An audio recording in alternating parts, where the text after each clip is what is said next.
Hello and welcome to my channel.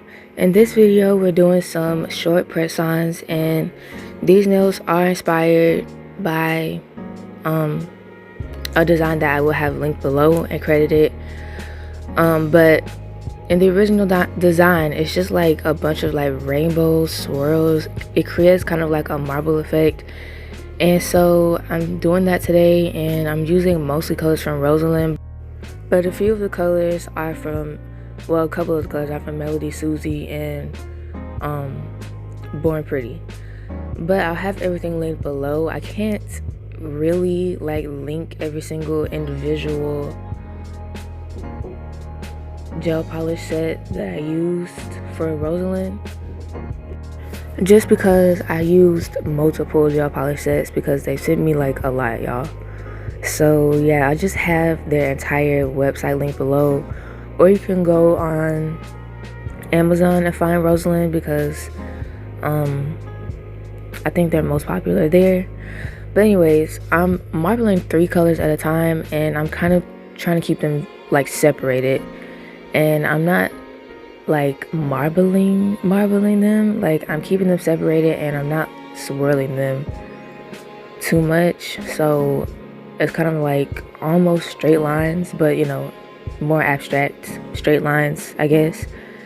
And yeah, and I'm using a pretty generous amount. I wouldn't even recommend using this much gel polish at once, but Rosalind's gel polish usually cures down just fine regardless of if it's like a thicker layer, so I wasn't like, you know, too worried about using this much gel polish. But also I'm using a base coat underneath it, and I'm not curing that base coat, and this is to help the gel polish spread more evenly like on the tip, so that you can actually, you know, place these colors down and have them flow, and not like, I don't know, I feel like it just would be harder to spread them across a nail that has a rough surface. So I like to put a base coat down and not cure it first.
So the reason why I'm doing short press-ons is because I wanted to wear them, and I haven't worn nails in forever, so I didn't want to do a super long XL set and then like, you know, regret it but still have these nails on, and like it was just been annoying. So I'm doing short nails so I can actually function wearing them. Those long like 5XL press on nails I did for the beach, I think I already said it, but like I didn't even get to wear them, and even if I did wear them I probably would have like ripped them off. So yeah.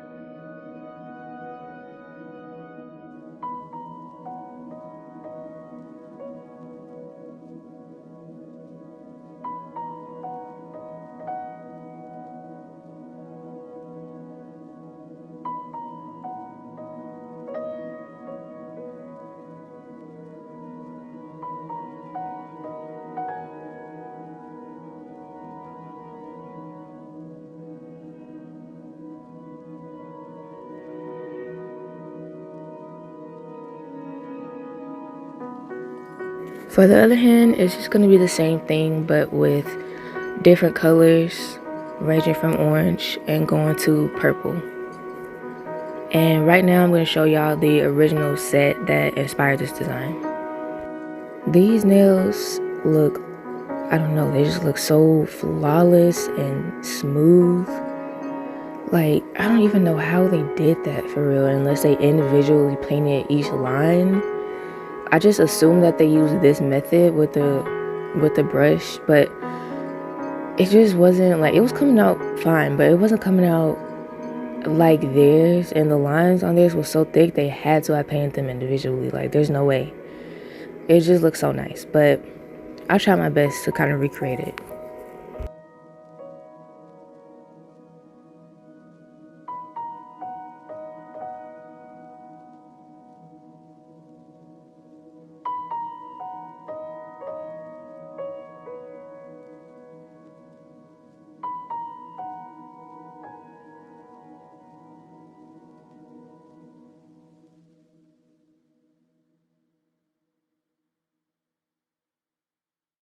Anywhere you go,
So now that all of the marble is done, these are gonna be Polygel press-ons because I'm really tired of acrylic, y'all. I'm tired of it. Like, I love it.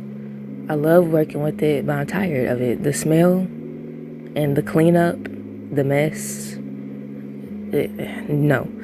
So I try to avoid using acrylic as much as I can, but sometimes I just really love a good acrylic set. But anyways, Polygel. So I'm not like wiping away a sticky layer or anything. I'm just going straight on top of this Polygel, and I'm patting it and smoothing it down and back into the cuticle area, and I'm making sure that cuticle area stays thin. I think these the cuticle area for these came out a little bit thick, like a little too bulky, which it's not that big of an issue. I don't really care that much, but try to keep your cuticle area thin because it'll just end up looking a lot nicer. So I am ombreing it down, which is really simple with Polygel. All you gotta do is pull it down and it creates a beautiful ombre, very seamless. And this is Rosalind Polygel, by the way. It comes from a really big kit that comes with the lamp and even a drill. I recommend that kit highly because I love that drill. That's the only drill that I use. So anyways, I'm gonna repeat this step on all the nails, and I'm gonna show this one, but for the rest I'm just gonna show my other hand and then we're gonna move on.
So now the ombres are finished, and I really love what ombre does to a set sometimes.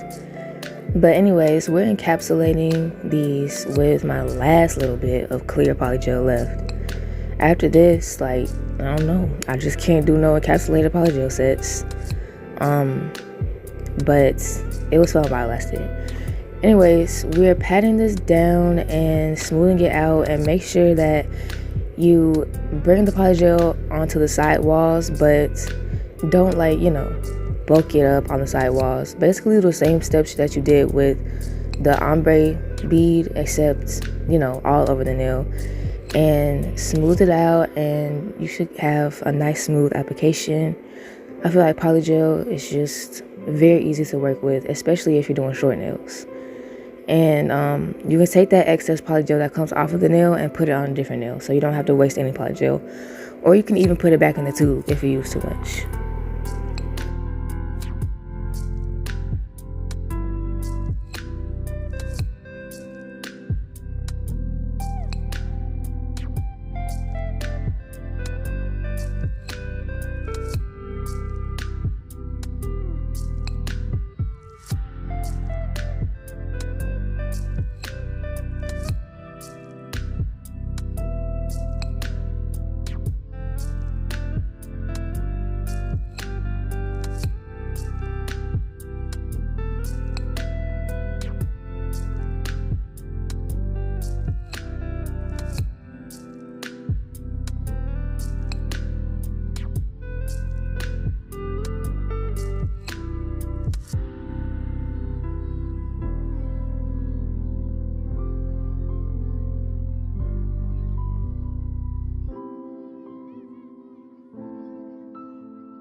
The slip solution I'm using, by the way, is just 70% isopropyl alcohol.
So after I finish encapsulating, I am wiping the nails with alcohol, and now we're filing the nails, and I'm starting off on the side walls.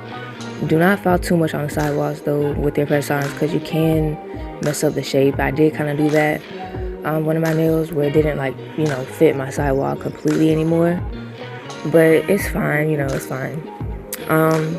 But just make sure that you don't file the side walls too much, just enough to get any excess polygel off.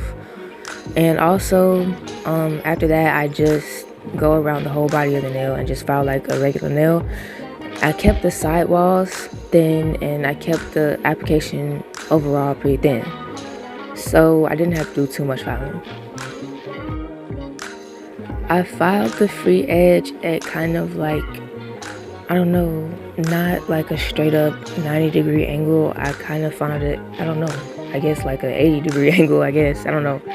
But I filed them to where they kind of looked like that moon shape, except for very, very, very slightly. That's just because I feel like that gives a very like crisp shape rather than just filing straight. Filing straight though does just give a different look, and you can still get a crisp shape. I just feel like, the way that I file kind of looks more sharp on the corners.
So getting into the bling, make sure you use a pretty good amount because you don't want any of them to pop off. It's been like, I don't know, 3 or 4 days, and like probably on the second day, one of the flowers that I used popped off. I don't even know how that happened, y'all. I guess I didn't use enough because it wasn't like surrounding the flower enough, I guess. I don't know. But I'm gonna fix it eventually. I am lazy about it, but I will fix it. And that's not normal for Rosalind bling glue. But also, I did my sister's Halloween nails, and I cured every nail, obviously 60 seconds. I have her do her thumb separately just so we can get that full cure. And I used Rosalind's nail lamp. What happened was, that has never happened before, honestly. Her gel polish came off, which also took her bling off. The same thing happened with my cousin. Her gel polish came off. Gel polish coming off is like weird to me. Like, it doesn't happen often at all, especially if I'm doing gel polish just on acrylic. Like, it doesn't come off. And the fact that has happened makes me feel like, I don't know, maybe the nail wasn't buffed enough, or maybe Rosalind's nail lamp wasn't strong enough. I don't know, because it cures everything else just fine. And I think that that third time or second time that I had this girl over to do her nails, her polish came off. But I don't know if I was using Rosalind's lamp back then, so I'm not sure what the problem could be. So if y'all have any tips, let me know below, because I'm not having that. I'm not having polish coming off of acrylic. That's weird to me.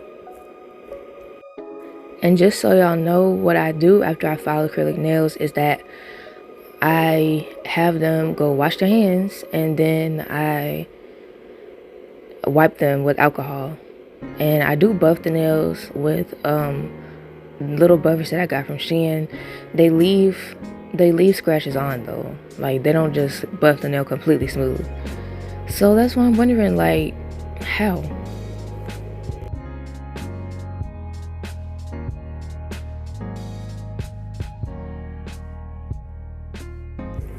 But anyways, I'm placing bling in pretty much random order. I was freestyling this as I went, so each nail is different, I think. So yeah, so I'm only using caviar beads, flowers, and these big rhinestones. And I feel like, you know, that just created a simple, very cute look. And I've always wanted to do bling that just goes in a straight line and nothing else, because I always add other stuff. I can't just be simple.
Finally done with bling placement. I'm top coating the nails with Born Pretty Super Top Coat. And what I didn't notice about this when I was reviewing it is that it has like a tiny amount of glitter in it, which I just don't feel like it disturbs a set that much. So I didn't mind it, but y'all will notice a little bit of glitter that I did not add on purpose. But anyways, I'm gonna let the top coat play out while I do my outro. So I hope y'all enjoyed this video, and I hope y'all like these press-ons. Stick around to the end to see the final results and see them on my hands and with flash and everything. And let me know what y'all think of these in the comments, or by leaving a like, or preferably both. And let me know if y'all have any video ideas or any like sets y'all want me to recreate or anything like that. Also, everything that I'm using will be linked below, so just go to the description and everything will be linked there that I used. So I hope y'all enjoyed the video overall. I hope it was helpful for any people who create press-ons. And also, if y'all want to order a custom set, I will have my Instagram link below, and just DM me to order. But anyways, I hope to see y'all in my next video. Thank you for watching.